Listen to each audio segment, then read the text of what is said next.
Hello and welcome back to the Games and Tech channel. I'm Matthew, and today we're going to be talking about importing LUTs into your Blackmagic cameras. So we're going to be using the 4K Pro camera here, and we're just going to talk about how you first would create a LUT, and then how to get it onto the camera, and how to have it come out in your footage afterwards if you want it to be recorded with the LUT, or if you just want to use it as kind of a guideline as you're filming to see what it might look like after you color correct the individual footage.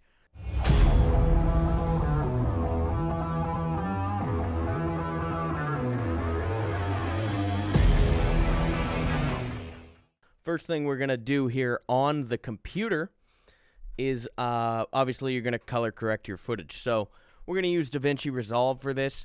I tried it in Premiere and I had to actually bring the LUT into DaVinci Resolve and then do it from here, so I couldn't save the exact file. So in DaVinci Resolve, once you color correct your footage, which we've done here, you're going to just right click and you're going to go ahead and generate a LUT. So you just need the 17-point cube file. That's what's going to work for these cameras, 17-point cube.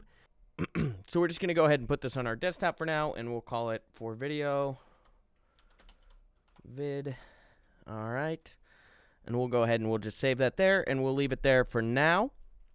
And then what we're going to need is a SSD drive. So got to be USB-C.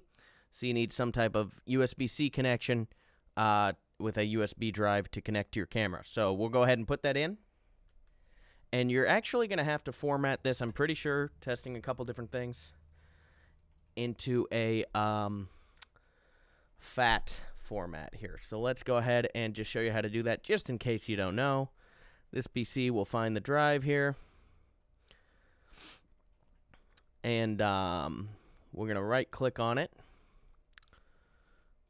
And we are going, right-click on it, and we're going to hit Format, and just an exFAT. So once it's an exFAT, you can go ahead and save the file into there. So let's go ahead and do that. So we had it on our desktop, and we called it for video right here. And we'll go ahead and just drop that into our USB drive. So now we can see it's there, and I'll go ahead and meet you on the other side here. Okay, so we've got the camera here. So what we're going to want to do is go ahead and plug in our SD drive. There are two slots on the side of this camera. There is the A and B. We just put it in A. It doesn't matter which one you do. So now that we have this connected, let's go ahead and import the LUT in.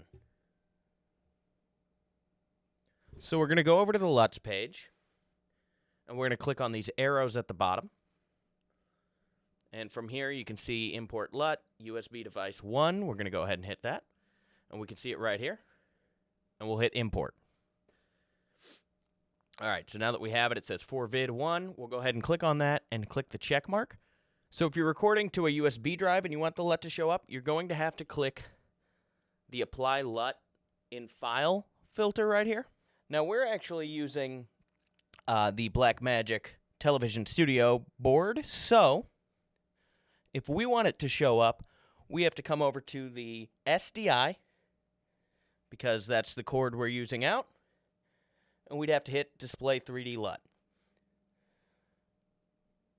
If you want to just use it for a preview shot, you would keep that off. Go to LCD and hit Display 3D LUT. So let's look at what it looks like both on and off. This is with the LUT on. And that's with the LUT off.